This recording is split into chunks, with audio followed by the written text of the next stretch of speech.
Magandang umaga pong muli sa inyong lahat. Malugod na pagtanggap dito sa St. Joseph Parish sa ika-6 ng umagang banal na misa na may liturya ngayong Miyerkules, ika-21 linggo sa karaniwang panahon. Tumayo po ang lahat at tayo'y makiisa sa Eucharistikong pagdiriwang na pamumunuan ng ating Kura Paroko, Reverend Father Douglas D. Padong.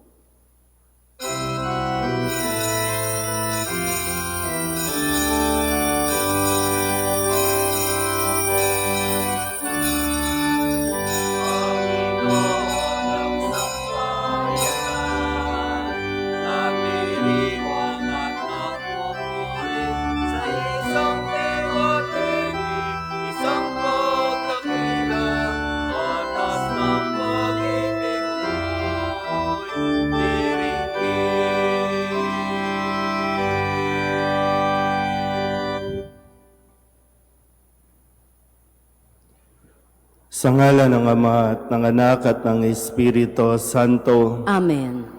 Ang pagpapala ng ating Panginoong Hesus Kristo, ang pag-ibig ng Diyos Ama, at ang makikipagkaisa ng Espiritu Santo, naway sumainyong lahat. At sumaiyo rin. Mga kapatid, aminin natin ang ating mga kasalanan upang tayo'y maging marapat gumanap sa banal na pagdiriwang.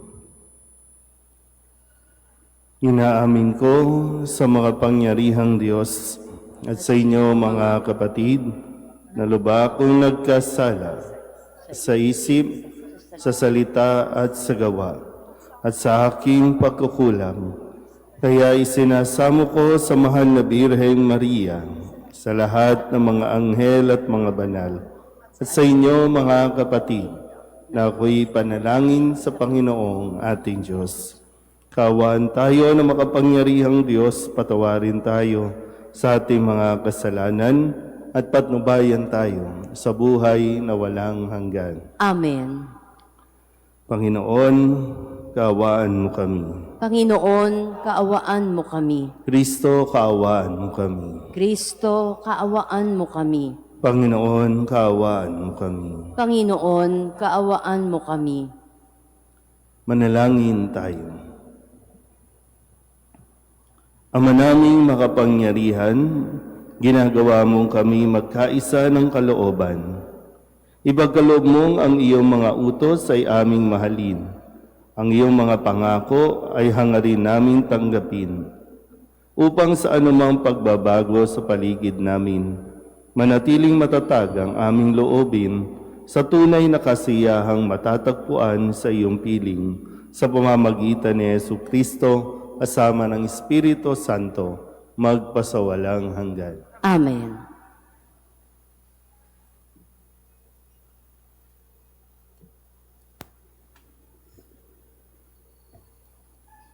Pagbasa mula sa ikalawang sulat ni Apostol San Pablo sa mga taga-Tesalonika. Mga kapatid, iniuutos namin sa inyo sa pangalan ng Panginoong Hesukristo, na layuan ang mga tamad at ayaw mamuhay ayon sa mga tagubilin namin sa inyo. Alam naman ninyo na dapat ninyong tularan ang aming ginawa. Hindi kami nahiyang magtrabaho nang kami nariyan pa. Hindi kami tumanggap ng anumang bagay kanino man nang hindi namin binabayaran. Nagpagal kami araw-gabi upang hindi maging pasani ng sino man sa inyo. Ginawa namin ito dahil sa walang kaming karapatang maghintay ng inyong tulong, kundi upang kayo'y bigyan ng halimbawang dapat sundan. Nang kasama pa namin kayo, ito ang tagubiling ibinibigay namin sa inyo. Huwag ninyong pakanin ng sino mang ayaw gumawa. Ang Panginoon na bukal ng kapayapaan, ang siya nawang magkaloob sa inyo ng kapayapaan sa lahat ng pagkakataon. Naway sumainyong lahat ang Panginoon.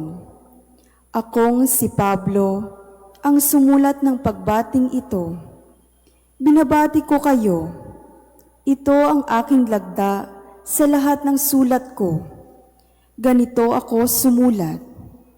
Naway sumainyong lahat ang pagpapala ng ating Panginoong Hesu Kristo. Ang salita ng Diyos. Salamat sa Diyos. Mapalad ang sumusunod na taong may takot sa Diyos. Mapalad ang sumusunod na taong may takot sa Diyos. Mapalad ang bawat tao na sa Diyos ay may takot. Ang maalab na adhikay sumunod sa kanyang utos. Hindi siya magkukulang sa anumang kailangan. Ang buhay ay maligaya't uunlad ang kanyang buhay. Mapalad ang sumusunod na taong may takot sa Diyos. Ang sinuman kung ang Diyos buong pusong susundin, buhay niya ay uunlad at laging pagpapalain. Mula sa Siyon, pagpapala nawa ng Diyos ay tanggapin at makita habang buhay pag-unlad ng Jerusalem. Mapalad ang sumusunod na taong may takot sa Diyos.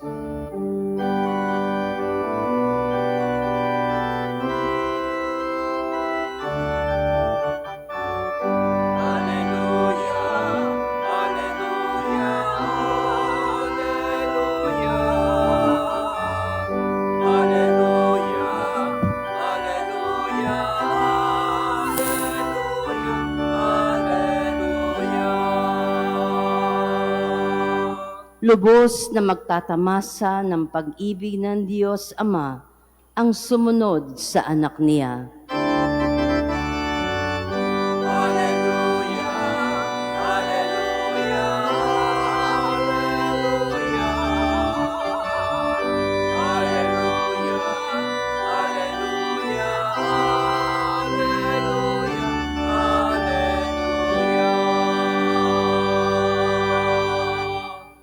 Sumainyo ang Panginoon. At sumaiyo rin. Ang mabuting balita ng Panginoon ayon kay San Mateo. Papuri sa iyo, Panginoon.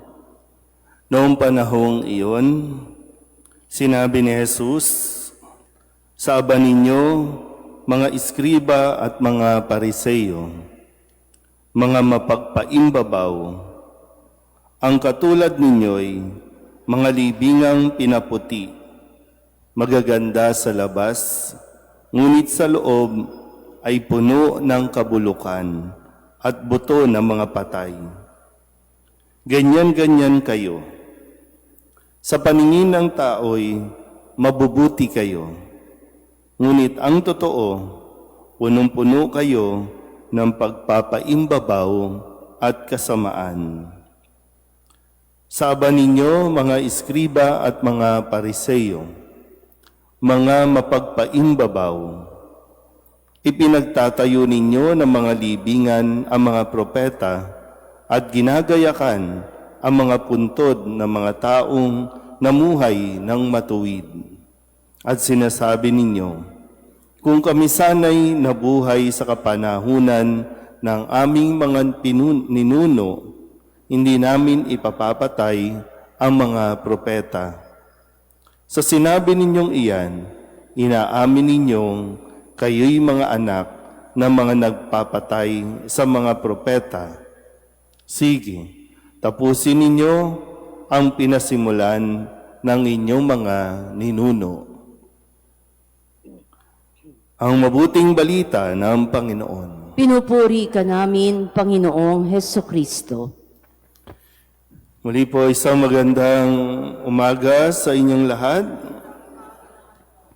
Ngayon po ay Miyerkules ng ika-21 linggo sa karaniwang panahon. At tayo po ay napapatuloy sa atin pong Ebanghelyo mula kay San Mateo na tinutuligsa ni Jesus ang mga pariseyo at mga iskriba. Tahasan na talagang sinasabi at ipinaririnig ni Jesus sa mga ito ang mga salita na dapat nilang marinig at nawa ay pumasok talaga ito sa kanilang isipan. Masakit man marinig pero kailangan itong sabihin. Sabi nga kahapon, mga mapagpaimbabaw, binibigay ang tungkol sa ikapu, no, nagpapataw ng mga ikapu, pero sila mismo ay hindi tumutupad nito. Kaya ngayon, araw ay sinasabi muli, sa aba ninyo mga iskriba at mga pariseyo, mga mapagpaimbabaw. At ang ginamit na halimbawa ng ating Panginoong Hesukristo ay tungkol sa isang libingan, nicho. Kailan ba kayo huling pumunta ng sementeryo? Pag pumupunta ba kayo ng sementeryo, anong napapagnilayan ninyo? Isang araw, doon kayo pupunta. Doon tayo, no? Isang araw, tayo naman ang dadalawin kung may dadalaw. Kasi, di ba, ang kadalasan, ang dinadalaw natin, yung malalapit talaga sa atin, kapag naging mabuti ka, ay madaming dadalaw sa iyo. Pero kapag hindi, at wala ka naman talagang ginawang mabuti, ay hayaan ka na lang talaga doon. Pero ito, no, mabigat talaga yung sinabi ni Kristo, katulad kayo ng mga libingang pinaputi, maganda sa labas. Minsan pinupunturahan pa natin yan, di ba? Dinodrawingan pa natin yan, dinidesignan. Pero sa loob ay mga buto, mga naagnas. Ganyan katindi yung parang pagtingin ni Jesus sa mga pariseyo at mga eskriba na nagiging mapagkunwari. Gusto lang maging maganda sa paningin ng ibang tao, maging mabuti sa paningin ng tao, pero sa loob ay doon yung pinakatotoo. At yan yung nakikita ng Diyos. Hindi ang panlabas, kundi ang kalooban, yung nilalaman sa ating kalooban. Kaya pwedeng at madali para sa atin ang magturo kung sino ang mga mapagpaimbabaw. At kapag ganyan, kadalasan, nakakalimutan nating tingnan na tayo rin maraming pagkakataon nagiging mapagkunwari, nagiging mapagpaimbabaw. Hindi tayo pwedeng, gaya ng nabanggit ko, no? Hindi tayo pwedeng faithful sa tradition lang.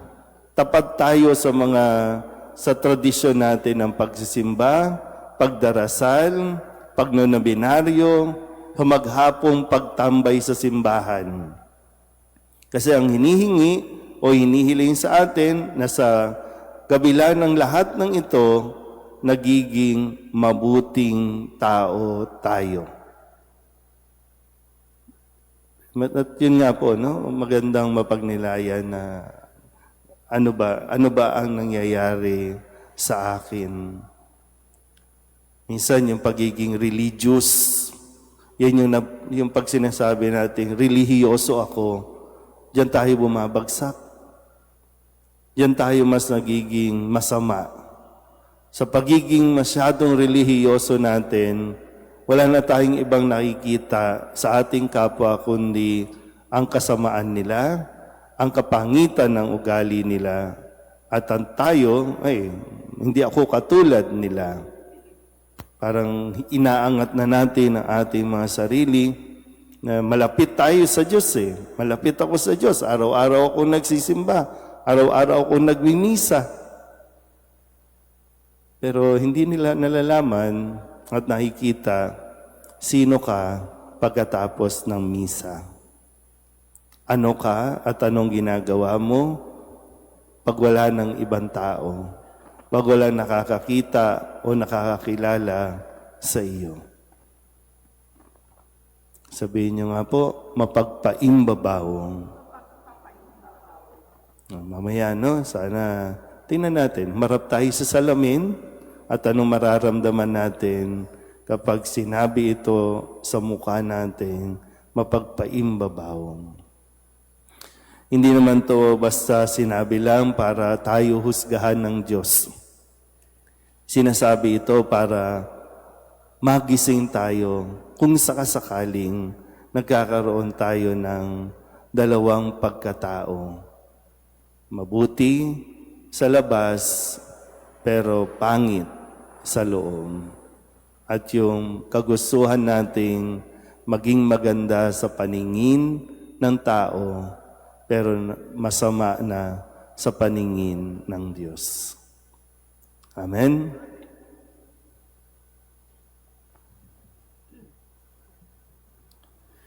Hilingin natin sa Panginoon na tulungan tayong maging tapat sa ating mga kilos. Ang ating itutugon, Panginoon, dinggin mo ang aming panalangin. Panginoon, dinggin mo ang aming panalangin. Sa ating buhay bilang bayan ng Diyos, naway matugunan natin ang mga hamon ng Ebanghelyo sa pamamagitan ng ating tapat na pagsaksi. Manalangin tayo sa Panginoon. Panginoon, dinggin mo kami. Atin nawang maiwasang gumawa ng mga bagay dahil lamang sa ating pagnanasang tumulad sa karamihan o dahil sa ating pagkukunwari. Manalangin tayo sa Panginoon. Panginoon, dinggin mo ang aming panalangin.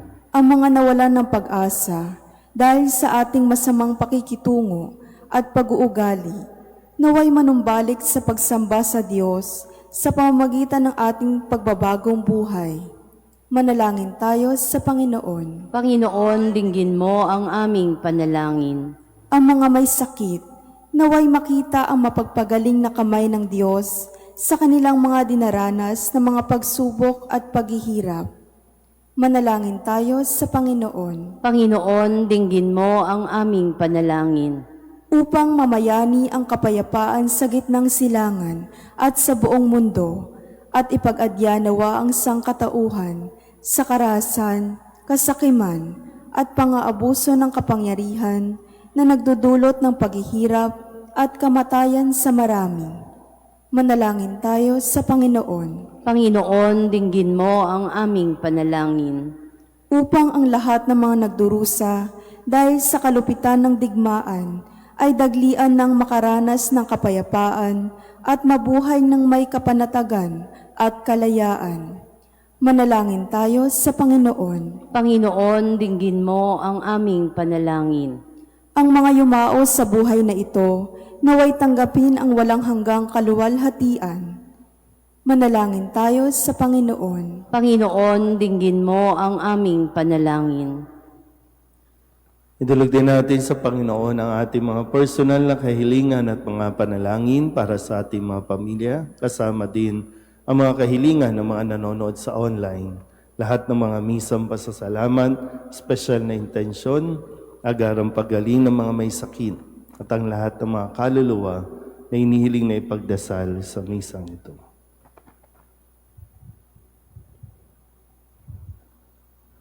Ang lahat ng ito inihiling namin sa ngalan ni Kristo ang aming Panginoon. Amen.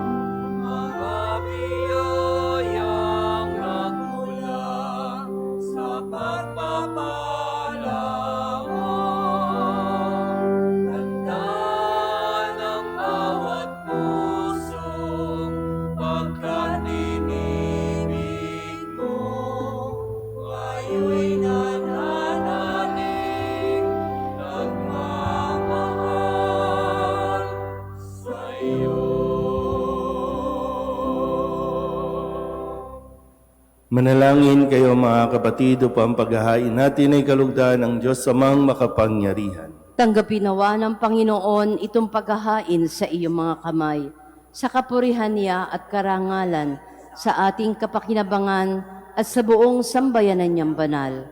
Ama naming lumikha, pinagkamit mo kami ng iyong pagkupkop, pakundangan sa isang pampalagiang paghahandog.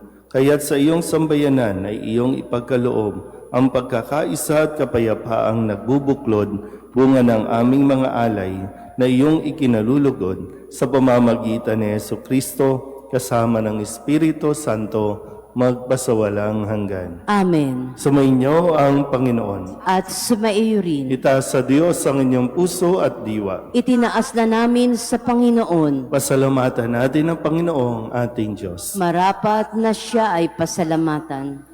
Ama naming makapangyarihan, tunay ngang marapat na ikaw ay aming pasalamatan. Ikinalugod mong likain ang sanlibutan na iyong pinagbabago at idinarangal sa pamamagitan ng iyong anak na kinalulugdan. Kaya't utang na loob ng iyong mga itinatangi at ng mga banal na kapiling mong lagi ang iyong paggiliw at pagkakandili. Kaya kaysa ng mga anghel na nagsisiawit ng papuri sa iyo nang walang humpay sa kalangitan, kami nagbubunyi sa iyong kadakilaan.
Ama naming banal, ikaw ang bukal ng tanang kabanalan. Kaya't sa pamamagitan ng iyong Espiritu, gawin mong banal ang kaloob na ito upang para sa aming maging katawan at dugo ng aming Panginoong Hesu Kristo.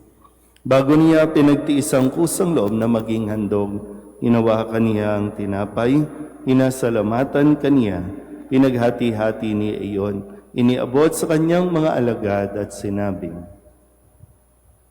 tanggapin ninyong lahat ito at kanin, ito ang aking katawan na ihahandog para sa inyo.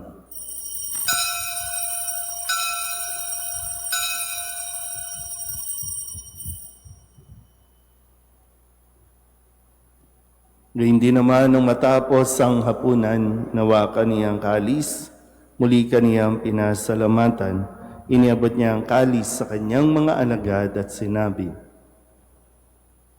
tanggapin ninyong lahat ito at tinumin. Ito ang kalis ng aking dugo, ng bago at walang hanggang tipan. Ang aking dugo na ibubuhos para sa inyo at para sa lahat sa ikapagpapatawad ng mga kasalanan.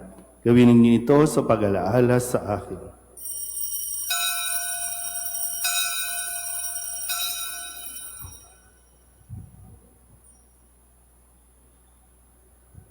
Ipagbunyi natin ang misteryo ng pananampalataya. Si Kristo'y namatay, si Kristo'y nabuhay, si Kristo'y babalik sa wakas ng panahon.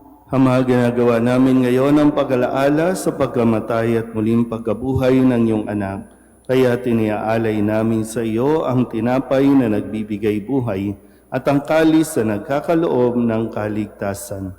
Kami napapasalamat dahil kami iyong minarapat na tumayo sa harap mo para maglingkod sa iyo. Isinasamo namin kaming magsasalo-salo sa katawan at tugo ni Kristo ay mabuklod sa pagkakaisa sa pamamagitan ng Espiritu Santo. Ama, lingapin mo ang iyong simbahang laganap sa buong daigdig. Puspusin mo kami sa pag-ibig kay San Leon na aming Papa at ni Jose na aming Obispo at ng Tanang Kaparian. Alalahanin mo sina Marieta at Florentino na tinawag mo mula sa daigdig na ito. Nung sila'y binyagan, sila'y nakaisa ni Kristo sa pagkamatay. Ngayon sila'y pumanaw, naway makaisa sila ni Kristo sa pagkabuhay. Alalahanin mo rin ang mga kapatid naming nahimlay na may pag-asang sila'y muling mabubuhay, gayon din ang lahat ng mga pumanaw. Kawaan mo sila at patuloyin sa iyong kaliwanagan. Kawaan mo at pagindapating kaming lahat na makasalo sa iyong buhay na walang wakas. Kaysa ng mahal na Birheng Maria na ina ng Diyos, ng kabiyak ng puso niyang si San Jose, kaysa ng mga apostol at ng lahat ng mga banal na namuhay dito sa daigdig ng kalugod-lugod sa iyo, may pagdiwang nawa namin ang papupuri sa ikararangal mo sa pamamagitan ng iyong anak na aming Panginoong Heso Kristo. Sa pamamagitan ni Kristo, kasama niya at sa Kanya, ang lahat ng parangal at papuri ay sa iyo, Diyos Amang makapangyarihan, asama ng Espiritu Santo, magpasawalang hanggan.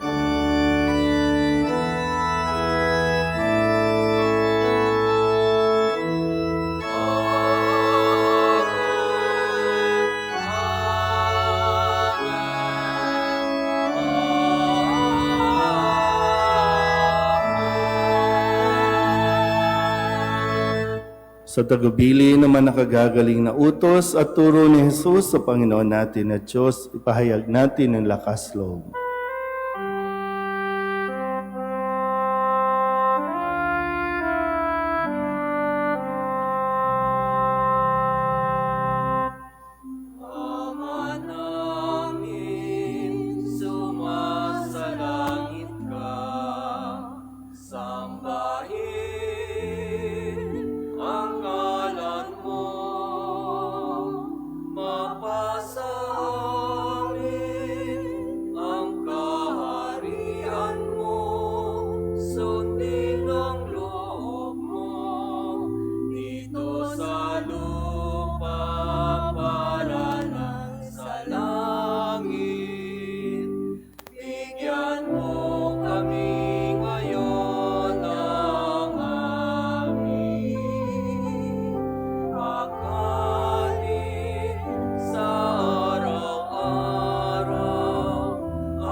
Hinihiling namin kami iadya sa lahat ng masama, pagkalooban ng kapayapaan araw-araw, iligtas sa kasalanan at ilayo sa lahat ng kapahamakan, samantalang aming pinananabikan ang dakilang araw ng pagpapahayag ng tagapagligtas naming sa Yesu Kristo. Sapagkat iyo ang kaharian at ang kapangyarihan at ang kapurihan magpakailanman. Amen. Panginoong Heso Kristo, sinabi mo sa iyong mga apostol, kapayapaan ang iniiwan ko sa inyo, ang aking kapayapaan ang binibigay ko sa inyo.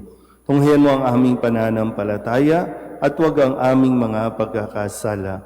Pagkalooban mo kami ng kapayapaan at pagkakaisa ayon sa iyong kalooban, kasama ng Espiritu Santo, magpasawalang hanggan. Amen. Ang kapayapaan ng Panginoon ay laging sumainyo. At sumaiyo rin. Magbigayan tayo ng kapayapaan sa isa't isa.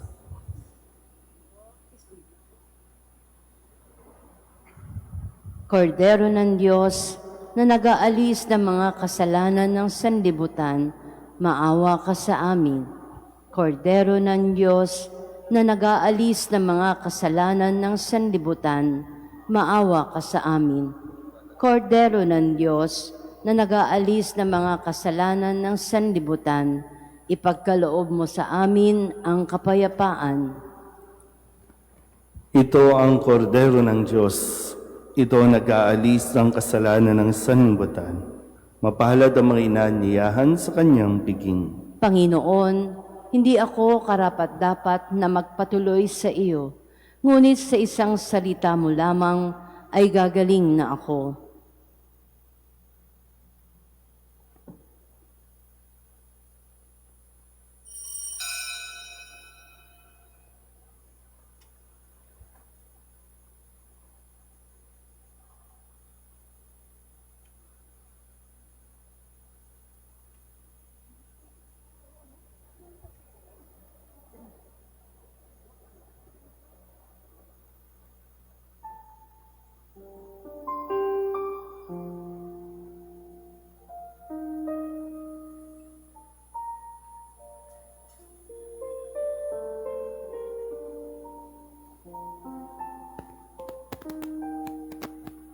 O ang lahat, panalangin kay San Jose, abang tagapangalaga ng tagapagligtas, kabiyak na puso ng mahal na Birheng Maria.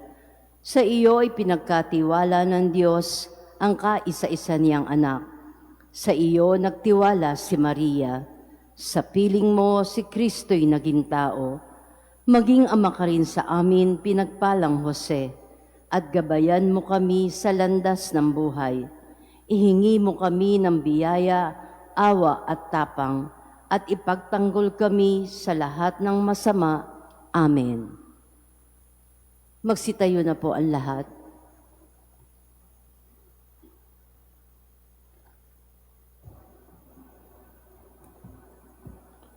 Manalangin tayo.